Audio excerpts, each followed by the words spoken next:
सारे किसान भाइयों नमस्कार। किसान भाइयों फार्मर सत्या चैनल में आपका स्वागत है। आज आपको जानकारी देंगे गोबर की खाद डालने का प्रॉपर तरीके के बारे में। जैसा कि किसान भाइयों आप देख सकते हैं कि यहाँ पर गोबर की खाद डाली हुई है और मैं यहाँ से गुजर रहा था। तो कल मैंने भी यहाँ से गुजरते हुए देखा कि यहाँ बड़े बड़े ढेर लगा रखे थे और गोबर की खाद यहाँ पर पड़ी हुई थी। और आज मैं यहाँ से गुजर रहा था, मैंने देखा कि इसको बिखेर दिया गया है। कल ये गोबर की खाद बिल्कुल ताज़ा थी, लेकिन आज जो है इसको लगभग सूखने के नज़दीक पहुँचा दिया गया है। आप देख सकते हैं किसान भाइयों, जो गोबर की खाद है वो सूखे खेत के अंदर डाली गई है और इसके अंदर जो है अब इसको बखेरा गया है। अब आप ही सोच करके बताइए, क्या इसके अंदर गोबर की खाद डाली गई है या सुखाई गई है? गोबर की खाद डालने का प्रॉपर तरीका क्या है किसान भाइयों, इसके बारे में मैं आपको जानकारी दूंगा। उससे पहले अपने किसान भाइयों से रिक्वेस्ट है कि जो किसान भाई पहली बार अपने YouTube चैनल पर आए हैं, लाल बटन को टच करके चैनल को सब्सक्राइब कर लीजिए, घंटी के बटन को कर देना किसान भाई ऑन, नोटिफिकेशन ऑन कर देना, वीडियो को लाइक और ज़्यादा से ज़्यादा शेयर करना और कमेंट करके बताना मत भूलना कि वीडियो आपको कैसा लगा। ये देखिए किसान भाइयों, इसके अंदर गोबर की खाद डाली गई है जो अब लगभग सूख चुकी है।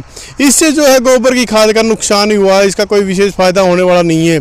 गोबर की खाद डालने से पहले आपको क्या करना चाहिए, आइए उसके बारे में बात करते हैं। सबसे पहले आप अपनी ज़मीन को एकसार करके जुताई वगैरह कर दीजिए। उसके बाद जो है आप उसके अंदर पानी वगैरह लगाएंगे। पानी लगा करके जब आपकी ज़मीन बत्तर आ जाए तो चाहे आप आधी आधी ट्राली करके डालें, लेकिन बत्तर ज़मीन के अंदर ही डालें। और जब आप उसके अंदर गोबर की खाद डाल दें तो गोबर की खाद डालते हुए आपने इस सावधानी रखनी है कि उसको इकट्ठा ही पड़ा रहने दें। जैसे ही आपने उसको बिखेरा, बिखेरते ही आप खेत की जुताई कर दें। इससे किसान भाइयों फ़ायदा क्या होगा, इससे आपको पूरा प्रॉफिट मिलेगा। वो कैसे?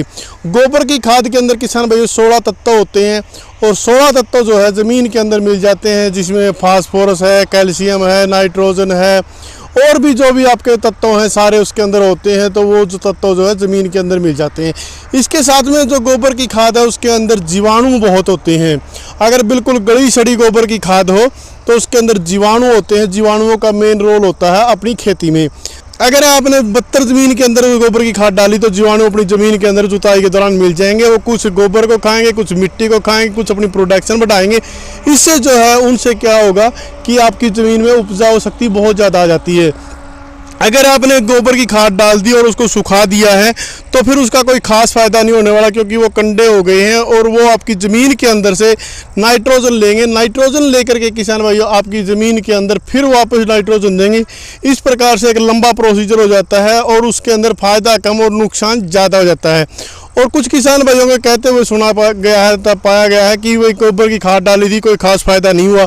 उसका फ़ायदा न होने का मुख्य कारण यही होता है कि जो गोबर की खाद है वो डाल देते हैं, उसके बाद सुखा देते हैं। सूखने के बाद कंडे या उपले बन जाती है, तो फिर वो कंडे और उपले जो है वो इतना फ़ायदा नहीं कर पाते। मेन रोल होता है जीवाणुओं का।